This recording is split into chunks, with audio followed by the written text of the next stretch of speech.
ญาศักราชพระพุทธาได้2567พระวสาวันนี้ขึ้นเก่าค่ำเดือน12ศรัทธาญาติโยมผ่านวันพระ8ค่ำมาแล้วนะวันนี้เก่าค่ำเวลาเดินทางไปนาฬิกาเดินทางไปแต่ละวินาทีแต่ละนาทีแต่ละชั่วโมงแต่ละวันเป็นสัปดาห์แล้วก็เป็นเดือนเป็นปีศรัทธาญาติโยมแต่ละเวลาปัจจุบันนี้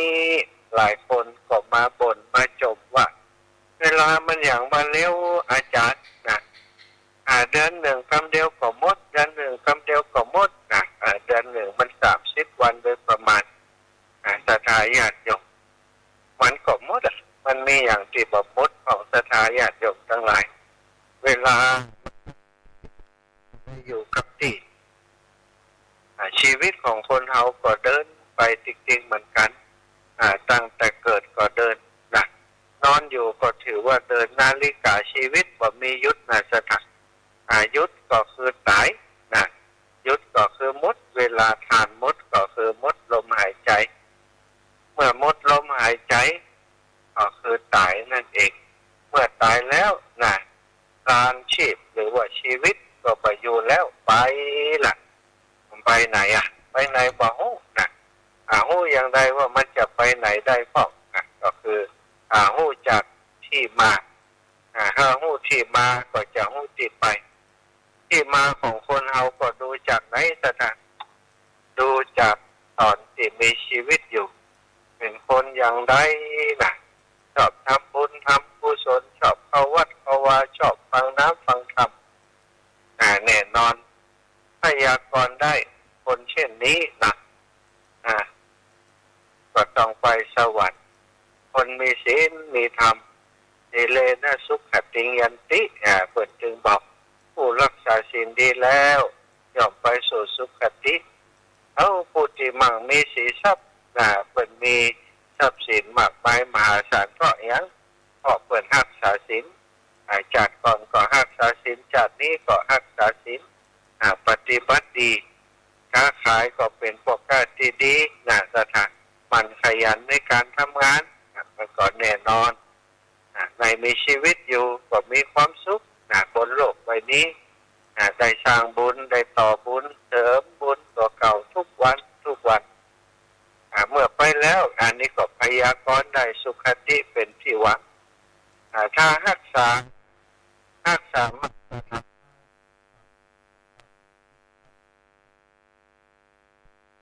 โดยการตั้งโดยการรักษาศีล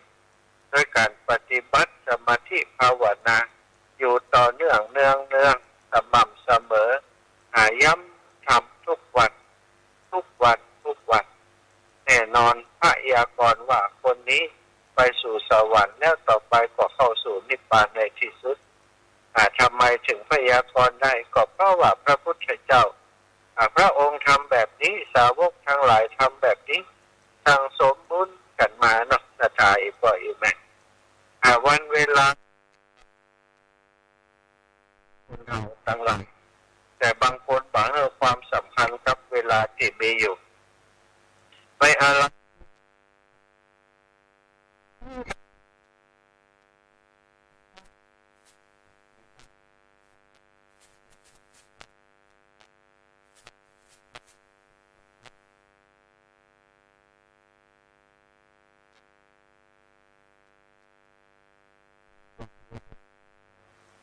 ปล่อยเวลาที่พักไปทำในสิ่งที่เป็นประโยชน์มาได้สร้างสิ่งที่เป็นประโยชน์เพื่อกับตัวเก่าเพื่อกับตัวเองเสียดายเวลาจะได้ความเสียใจความเสียดายที่น่าสงสารน่าเอ็นดูที่สุดนะก็คือเสียดายเวลานี่แหละใครเสียดายเวลาในการคุณงามความดีในช่วงเวลาที่ผ่านมาจะทายญาติโยมไผ่เสียดายเวลาก็ยกมือขึ้นไม่อุ้ยครับ ดายอ่ะตอนหนุ่มมาได้ไปไหนเสียดายหนุ่มมาได้เนี่ยอย่างนั้นมาได้เนี่ยอย่างอีกโอ้ใช่แม่ได้ฟังธรรมแต่หนุ่มได้ปฏิบัติธรรมแต่หนุ่มมาเดียวนี้พวกศรัทธาอาจารย์พวกป้าครูบาอาจารย์จัดดีมาได้เนี่ยมาได้ทำกำลังมาต่อพวกเมืองก็มาเก็บอันเก็บอีทอละมั้งละแต่ตอนหนุ่มมาได้ไปไหนหรอกมาได้แสวงบุญกับเปิดมาได้สร้างบุญสร้างกุศลอย่างกับเปิดอันนี้ก็เป็นสิ่งหนึ่งที่ศรัทธาเฮาทั้งหลายอาจจะต้องใคร่ควรพินิจพิจารณาจะไปเสียดายเวลาพอทำเวลามีความหมายเหลือเกินสิ่งที่ได้ทำนั้นเป็นประโยชน์แก่ตนเป็นประโยชน์แก่ผู้อื่นข้าพเจ้าชื่นใจเหลือเกินนี่คนอย่างนี้นี่บ่เสียดายเวลาก็อย่างเวลาที่แต่คนที่บ่ได้ทำอย่างนี้ศรัทธาญาติโยมแน่นอนก็จะต้องเสียดายและก็เสียใจนะเป็นธรรมดา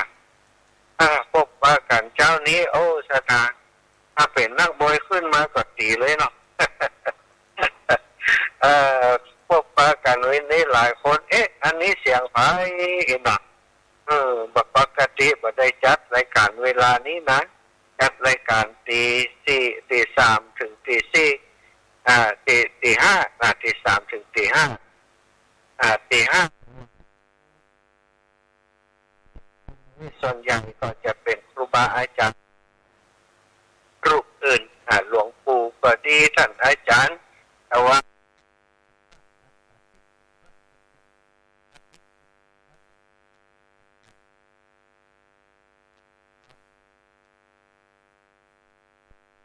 ตอนนี้ศาสนาคิดแห่งมักศรัทธา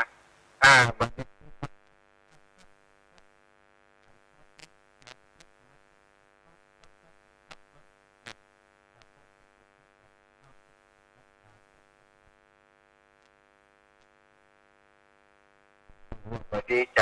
เพราะว่า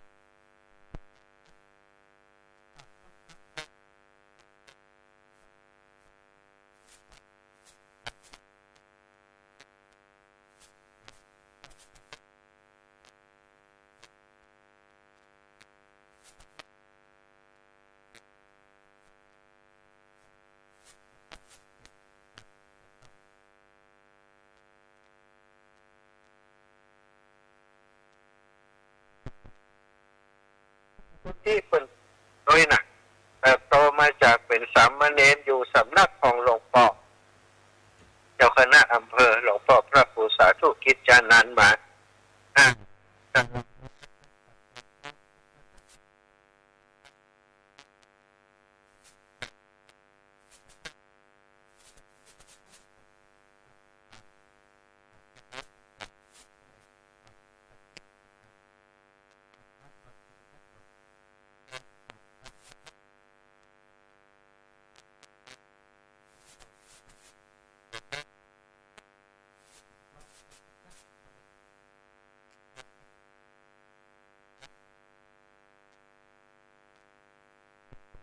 ชุมนั่นโน่นนี่แล้วก็พัฒนา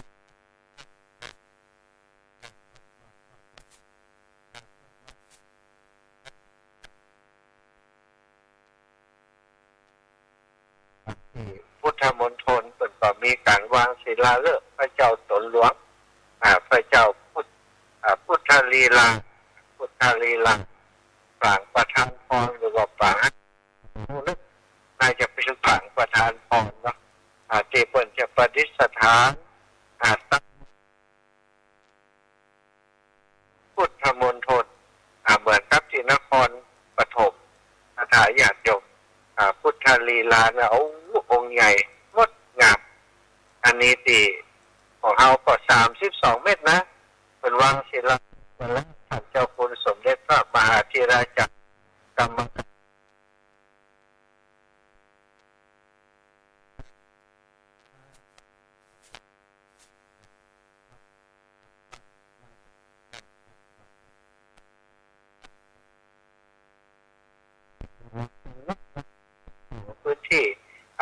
อยหล่อนี่รับเป็นของส่วนกลางของจังหวัดของเชียงใหม่ทั้งหมดแต่มันอยู่ที่พื้นที่อำเภอดอยหล่อเพราะฉะนั้นการจัดการการดำเนินการต่างๆก็จะต้องอยู่ที่อำเภอดอยหล่อเป็นหลักเป็นส่วนใหญ่ก็หลายครั้งที่เปิดจัดการจัดงานอาจารย์ก็จะต้องเป็นแม่งานดูแลทุกอย่างนะเหมือนกับเป็นแม่บ้านครับของงานของพุทธมณฑลอาตมา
ไปเลยได้อยู่นะ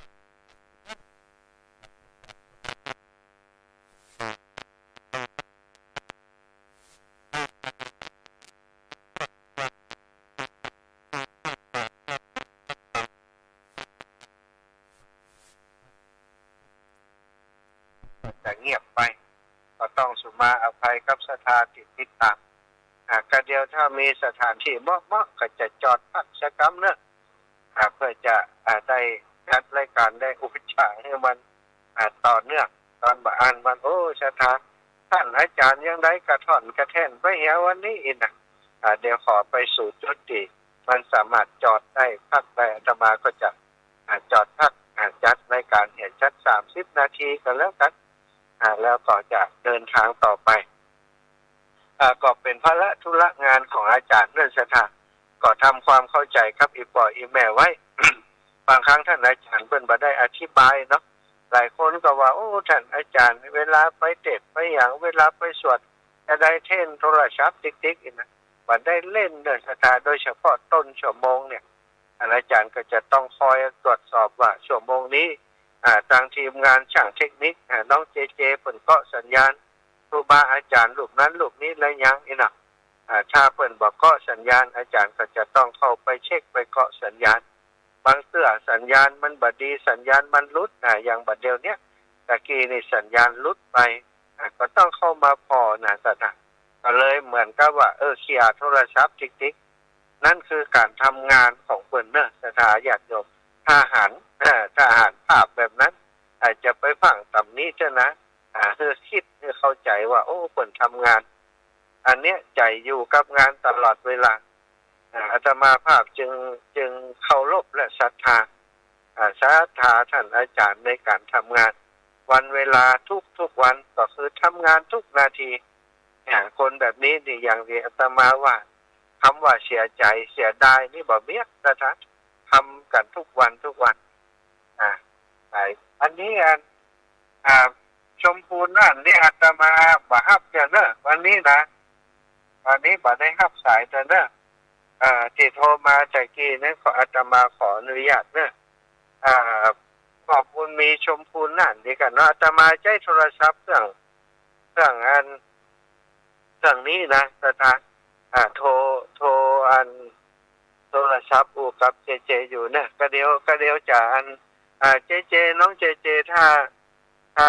ฟังอยู่ตอนนี้อาจารย์ขอสลับสายโทร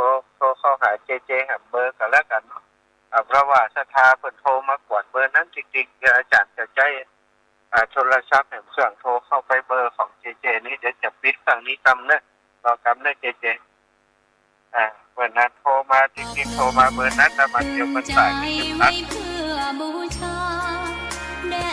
เพิ่นบอกว่าเขาจัดไม่การดูหรือว่าเพิ่นบอกว่าเขาใช้เครื่องนั้นโทรศัพท์อยู่นักศึกษาคนที่ฟังอยู่ส่วนใหญ่ก็คือเขาคิดว่าอาจารย์ใช้โทรศัพท์เครื่องอื่นในการ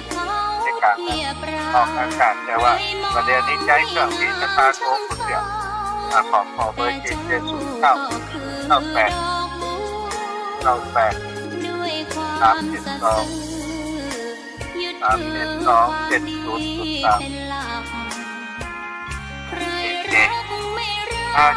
ท่านอาจารย์จะโทรเข้าเบอร์นี้เนอะแล้วก็จะปิดเบอร์นี้ก่อนนะเมื่อโผล่พ้นน้ำก็เห็นความงามในตัวไม่ยึดติดในต้มชั่วขอเป็นดอกบัวดอกดีใครไม่มองว่าบัวงามเด่นแต่บัวก็เป็นดอกบัวทุกวันอย่างนี้ไม่อยากเด่นดังฮัลโหลเจครับครับอาจารย์ขอใจเบอร์นี้เนอะเบอร์นั้นเปิดโทรมากวนกิ๊กครับครับผมถ้าสายญาติโยมเอาสลับเบอร์แล้วเอาไปจะโทรมาคำนี้ก่อนแล้วแต่เนอะแต่ยังเปิดสายเจ้านะณขณะนี้อาตมาภาพกำลังเดินทางเพื่อจะไปจังหวัดน่านเนอะเอาความช่วยเหลือไปช่วยเหลือพี่น้องที่ประสบภัยจังหวัดน่านจะไปที่บ้านวัดโป่งคำอำเภอสันติสุขจะไปเคยรถที่หันสถานตอนนี้อาตมาเดินทางมาถึงอำเภอรองแล้วก็จากอำเภอรองจะไปอำเภอเมืองจังหวัดแพร่อยู่ในระหว่างขึ้นดอยขึ้นเขาอยู่สัญญาณอาจจะลุดเป็นบางช่วงถ้าลุดอาจจะโทรมาแหมใหม่สุดท้ายจะไปรำคาญเนี่ยมันก็มีบางช่วงเท่านั้นที่มันจะลุดแล้วก็สถานที่จะโทรมาตอนนี้อาตมาขออนุญาตว่าให้โทรมาตอน5:45ช่วงนี้ฝั่งโทรแต่เนาะสัญญาณมันลุดไปกันต้องโทรบอกเจเปิดเฝ้าเครื่องอยู่น้องเจจะดูแลจะแจ้งมาที่อาตมาก็ปล่อยกดโทรศัพท์ใหม่เนาะอันนี้ก็ทำความเข้าใจกันได้ปล่อยแม่โทรมาอาตมานึกอย่างอยู่ก็จะลืมไปนะอันนี้ก็ครูบาอาจารย์นะที่เปิดทำงานเพื่อศาสนาอย่างตอนและก็ทุกในการบันเทิงนี่เขาไปเห็น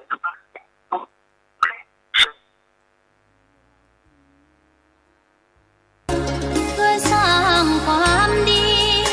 และเสริมบารมีดังว่า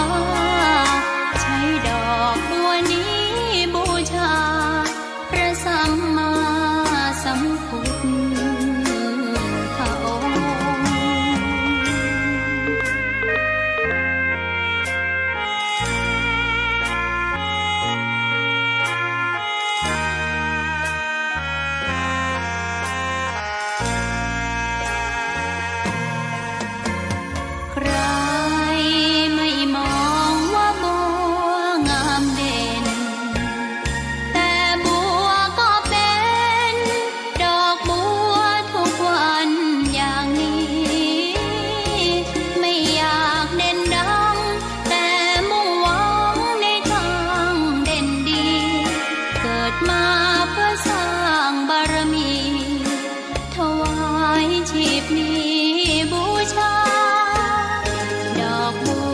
ดอกน้อยเฝ้าคอยคนที่ใจบุญ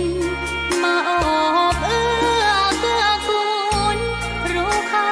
ของบุญเก็บบัวขึ้นมาเพื่อสร้างความดีและเสริมบารมีดังว่าใช้ดอกบัวนี้บูชาพระสัมมาสัมพุทธพระองค์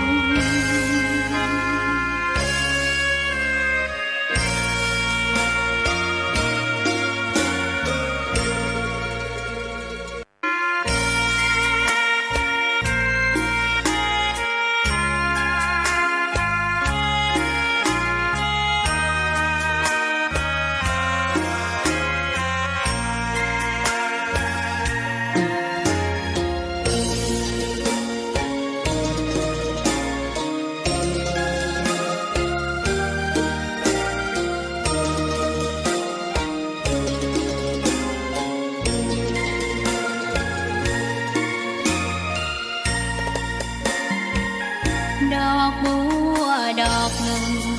พึงใจไว้เพื่อบูชาแด่องค์พระศาสดาสัมมาสัมพุทธเจ้ามีความงามเงียบไม่เปรียบเทียบเขาเทียบเราใครมองไม่งามช่างเขาแต่เจ้าก็คือดอกบัวด้วยความสัตย์ซื่อยึดถือความดีเป็นหลักใครรักไม่รักก็ไม่จมปลักมองมัวเมื่อโผล่พ้นน้ำก็เห็นความงามในตัว ตอนนี้ ไม่ สัญ ยึ ญาณ ด วัน ติด พอมาแล้วสัญญาณโทรบ่มีดับเซฟนะสัญญาณโทรก็ศรัทธาญาติโยมที่ติดตามรับฟังอย่างที่อาตมาแจ้งไปเนาะอยู่ในช่วงการเดินทางก็ขอสุมาอภัยในความบ่เรียบร้อยความขาดตกบกพร่องกระท่อนกระแทกของการจัดรายการในวันนี้ตั้งใจจะพบ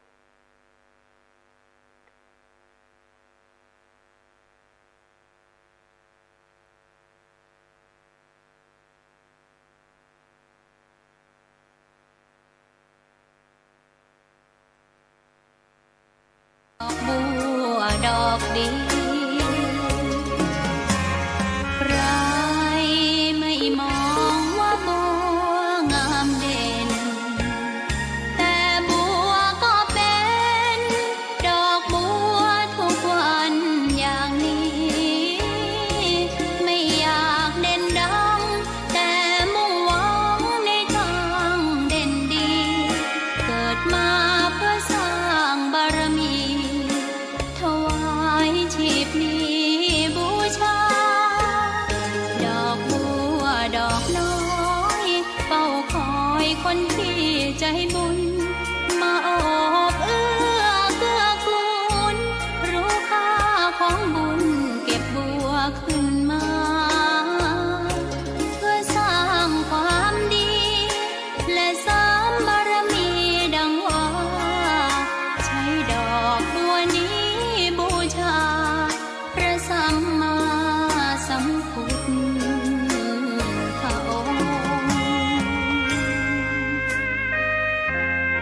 เจ้า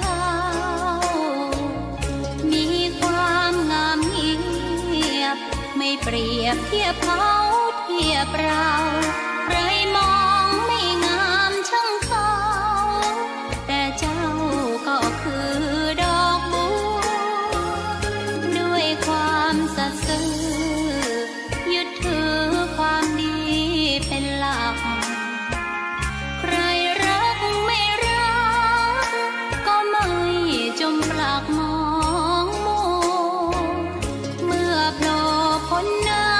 ำก็เห็นความงามในตัว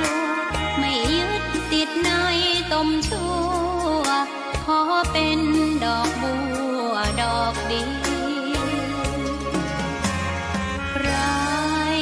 ไม่มองว่าบัวงามเด่น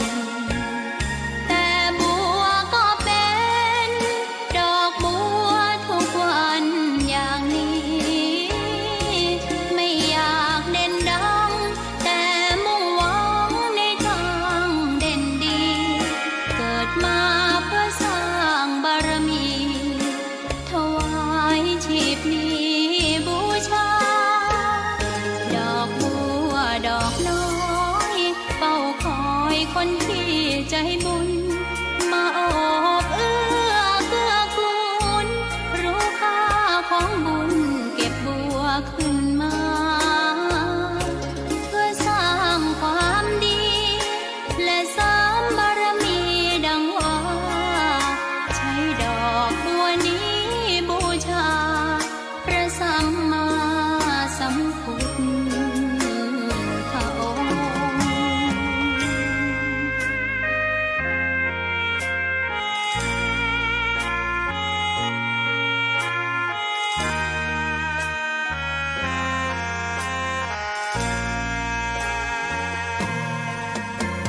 ใครไม่มองว่าบัวงามเด่น อ่ะ แต่บัว สายนี้ไป ก็ ต้อง เป็ มาน เนอะถ้าจะใช้โทรศัพท์ระยะทางเป็น10 กิโลว่าที่มันมีขึ้นนะก็ลำบากในการเดินทางเนอะสถายปล่อยแม่ทั้งหลายวันนี้ก็อาจจะมาเดินทางเนื่องจากว่าจะเอาความช่วยเหลือไปช่วยพี่น้องที่ประสบภัยน้ำท่วมที่น่าจะดีนะจำน้ำท่วมจังหวัดน่านก็ได้รับความช่วยเหลือจากหลายหน่วยงานด้วยกันเนอะหน่วยงานแรกก็คือวัดสถานจากหลวงปู่พระครูปฏิภาณธรรมทินแม่จะไปโทรมาเตอะไปวันนี้มาโทรจ้ะน่าศรัทธาญาติโยมมาต้องโทรละมาละมาต้องโทรมาเตอะเนอะวันนี้นั่นสายของเจ๊กันรุดไปเห็นมาต้องโทรมาเนอะศรัทธาญาติโยมตีฟังรายการอยู่วันนี้ขออนุญาตว่ามาต้องโทรละเนาะอาจจะมาใช้โทรศัพท์เครื่องที่เธออันญาติโยมจะโทรนะมาออกอากาศตอนนี้นะเพราะมันมีเครื่องเดียวเนอะมาแหมละแม่ขจรนี่มาลึกนี่แม่ขจรมาต้องโทรแล้วนะไปโทรเป็นบอกไปโทรกับไปโทรกันกูบอกกูเรื่องเลยนี่จะถามเนาะก็ฟังเวลาฟังรายการก็เปิดฮื้อโทรกับโทรอันนี้เปิดเบอร์โทรแล้ววันนี้เพราะมันนั้นใช้โทรศัพท์เครื่องที่สถาโฮมเดี๋ยวนี้นะอาตมาใช้ในการออกอากาศเนี่ยเข้าใจมาตั้งโทรให้เจนถ้ามีเรื่องเล่าสำคัญก็ต้องโทรถ้ามีเรื่องเล่าสำคัญก็บอกหลังรายการก็ได้สถาก็ได้รับความร่วมมือจากครูบาอาจารย์หลวงปู่พระครูปฏิภาณธรรมทินวัดพระธาตุจอมพอวัดม่อนจอมพอท่านหลวงปู่ก็ได้ฮือเข้าของเครื่องใจเป็นข้าวปลาอาหารน้ำดื่มเนาะเทียนแล้วก็โซลาร์เซลล์หลวงปู่ให้มา2 ชุดหลายสตางค์อยู่เนื่องจากก็เมตตาบารมีของหลวงปู่ได้เมตตามอบเพื่อมาเพื่อจะเอาไปช่วยเหลือพี่น้องที่ประสบภัยน้ำท่วมที่จังหวัดน่านแล้วก็มีความช่วยเหลือจากพี่น้องศรัทธาญาติโยมบ้านผาแมวบ้านผาแมวนี่เปิ่นอันตักบาตรบิณฑบาตตะวาเปิ่นตักบาตรแล้วก็เอาความช่วยเหลือมาช่วยเดี๋ยวก็ตั้ง GPS เอาความช่วยเหลือมาช่วยอาตมาภาพก็ได้ไปบิณฑบาตนะที่บ้านผาแมวตะวันนี้สถาญาติโยมก็ได้ของมา1 ลำรถจากนั้นก็ไปป่อ40,000ธรรมสอนบ้านนั้นผาลาดก็ได้มอบของช่วยเหลือมีข้าวมีน้ำแล้วก็ไปที่บ้านเวลามีน้อยแต่วันนี้ไปที่บ้านแม่ปุ่มหลวงแม่ปุ่มสันติสุขสถาพี่น้องชาวบ้านเพิ่นก็เอาเข้าของเครื่องใช้ทุกอย่างมาร่วม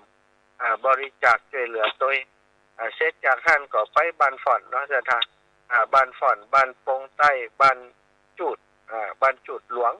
อันนี้ก็ได้เสื้อผ้าได้ตึงเสื้อผ้าได้ตึงน้ำดื่มได้ตึงอาหาร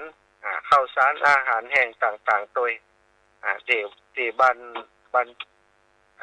จุดบ้านปงแล้วก็บ้านฝ่อนเนาะก็มีสายบุญสะพานบุญแม่ถนอมนำวงแล้วก็แม่บัวขี่ท่าโพแม่บัวเร็วอันนี้บ้านจุดบ้านปงใต้แล้วก็ที่บ้านฝ่อนนี่ก็มีโยมน้องสมจิตอินทรวิจิตแม่บนเขาแม่อภูบนวันนะหลายท่านหลายคนก็ได้ช่วยเอาบอกประชาสัมพันธ์กันก็ได้เสื้อผ้าได้น้ำดื่มมาหลายอยู่จากนั้นก็มาที่บ้านแพะดอนตันบ้านแพะดอนตันบ้านแพะดอนตันนิยมแม่สุขคำไปแล้วก็เป็นสายบุญสะพานบุญได้นำความช่วยเหลือเป็นข้าวเป็นน้ำเป็นเสื้อผ้าเหมือนเดิมก็ได้มาอีกลำรถหนึ่งติดไปต่างบรรทุกมาแต่ก็3 ลำรถนะที่มีอยู่ก่อนส่วนหนึ่งแล้วก็มีญาติโยมเปิดเอาน้ำดื่มมาถวายไว้แหมตะวันนี้ก็มาเรื่อยๆแล้วก็มีหลวงพ่อนะสมณสถานหลวงพ่อณรงค์ประภากโรเจ้าอธิการณรงค์ประภากโร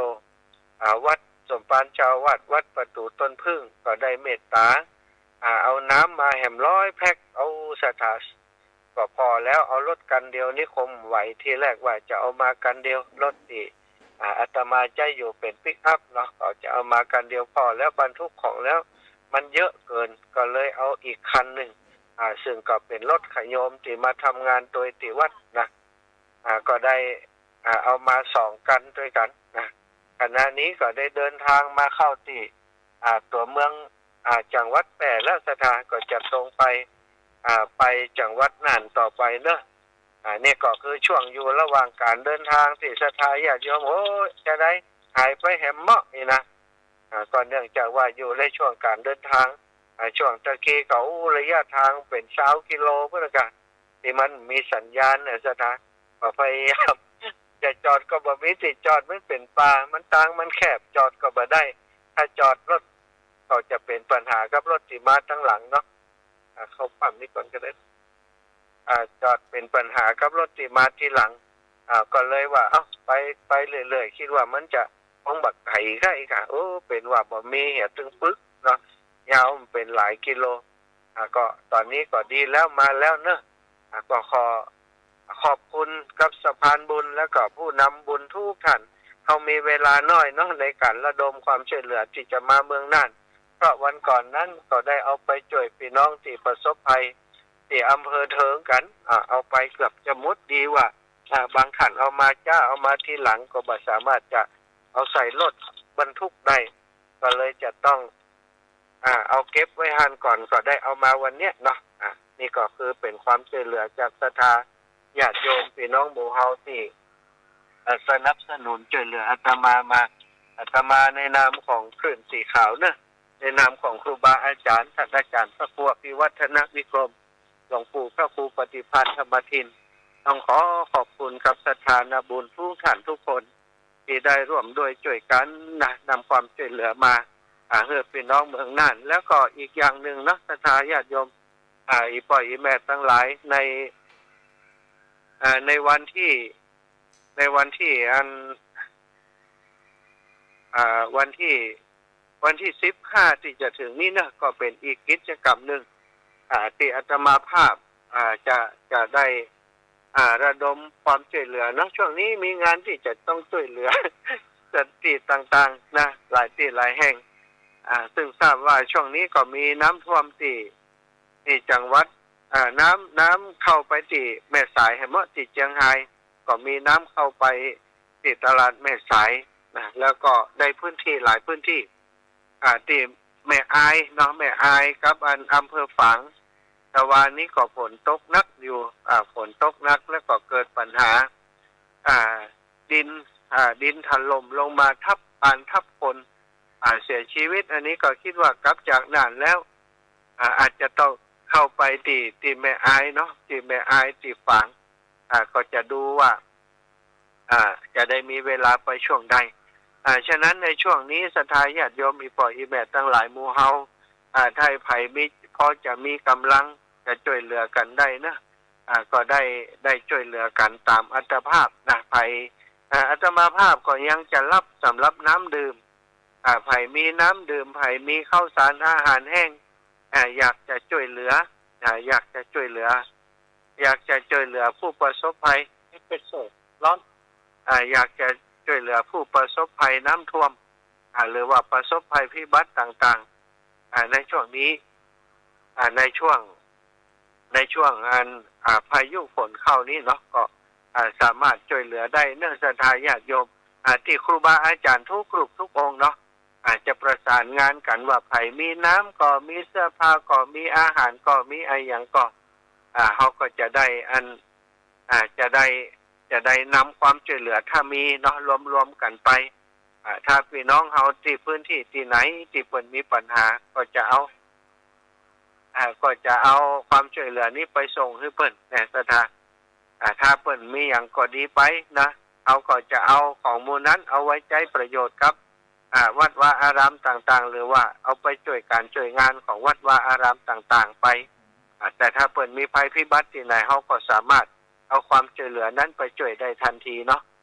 อันนี้ก็ขอประชาสัมพันธ์ไว้แล้วก็ที่จังหวัดลำปางเนี่ยพี่น้องลำปางถ้าฟังสถานีวิทยุอยู่ในขณะนี้เนาะที่ลำปางนี่วันที่15ที่วัดบรรพตสถิตเนาะปีก่อนก็ก่อนที่จะมีก่อนวันเปตปี2วันก็จัดกิจกรรมช่วยเหลือเป็นค่าน้ำค่าไฟสถานีวิทยุปีนี้ก็เหมือนกับปีที่ผ่านมาก็จะเป็นวันที่15เนาะเดือนกันยายนนี้อาตมาภาพและท่านอาจารย์พระมหานพดลสุวรรณเมธีประธานส่งเผยแพร่พระพุทธศาสนาจังหวัดลำปางจะได้กิจกรรมเปตพีทำความดีช่วยเหลือสถานีวิทยุวิทยาลัยสงฆ์นครลำปางจะได้ให้ศรัทธาได้มีโอกาสมาปูจากันทำปูจาทำเปตพีไผ่จะต้านหาไผ่เนอะวันนั้นนะจะมีการเทศทำเปตพีนี้โดยท่านอาจารย์เสน่ห์กาหลงตุปีต้อมตุปีเกแล้วก็ศรัทธาท่านอื่นๆอยากจะต้านทำเปตพีเป็นส่วนตัววันนั้นจะมีครูบาอาจารย์ขึ้นพระนักเผยแผ่พระพุทธศาสนาจังหวัดลำปางพระที่จัดรายการด้วยกันจัดเทศคือศรัทธาญาติโยมเนอะอีแม่จะต้านหาคนนั้นคนนี้อีแม่ต้านทำมหาวิบากต้านทำนิพพานสูตรต้านทำมาไลโพดนี่นะอีแม่จะต้านทำอะไรอย่างก็สามารถเอามาต้านได้เอาสำรับมาต้านได้การตั้งการเทศนะบ่ได้ว่าจะต้องเอามีนักมีหนายอย่างมีซิปมีสาวก็ได้ละเนาะต้านหาคนนั้นคนนี้ปัจจัยทั้งหมดนั้นอาตมาแล้วก็คณะทำงานโดยมีท่านอาจารย์พระมหานพดลสุวรรณเมธีบาฮักกาใจสักอย่างเนื่องศรัทธาจะมอบคือครับวิทยาลัยสงฆ์นครลำปางในส่วนของสถานีวิทยุนำไปดำเนินการเป็นค่าน้ำกับไฟค่าใช้จ่ายของสถานีแต่คืนนี้โยมแม่จันเรือนใสได้ให้หอมมา100 บาทก็ต้องขออนุโมทนาบุญกับแม่เนอะแล้วก็ท่านอาจารย์พระครูอภิวัฒนวิกรมแล้วก็หลวงปู่พระครูปฏิพันธ์ธรรมทินได้เมตตาได้ร่วมบุญกันมาในนามของครอบครัวขึ้นสีขาว 10,000 บาทเนาะอันนี้อาตมาก็ได้รวบรวมเก็บไว้ก็จะได้นำมาปักต้นพระป่าคือกับครูบาอาจารย์ในวันที่15เนาะก็ศรัทธาอีปอยอีแม่ที่อยู่ตั้งบ้านตั้งจองฟังอยู่ที่ลำปางเฮา นัดหมายกันที่วัดบรรพตสถิตไผ่จตานทำไปญาติที่เพิ่นล่วงลับไปแล้วก็เรียนเชิญเจริญพรเมื่อวันที่15ตั้งแต่9 นาฬิกาไปจนถึงบ่าย3 โมงเนาะ15 นาฬิกาก็จะมีการถ่ายทอดเสียงออกทางสถานีวิทยุในเครือข่ายของสถานีวิทยุ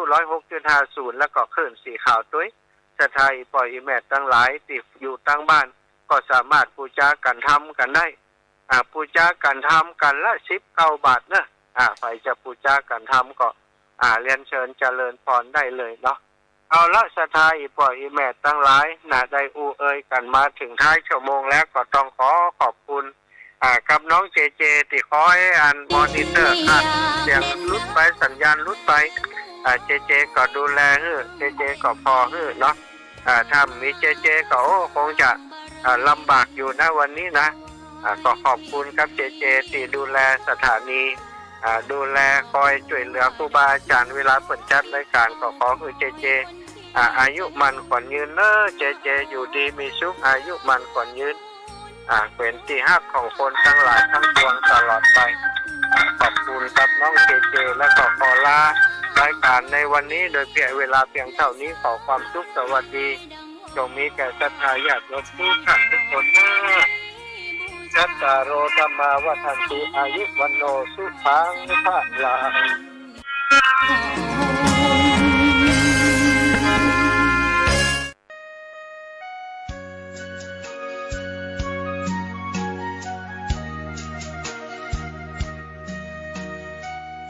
ธรรมสัญจรฟังธรรมในช่วงเทศกาล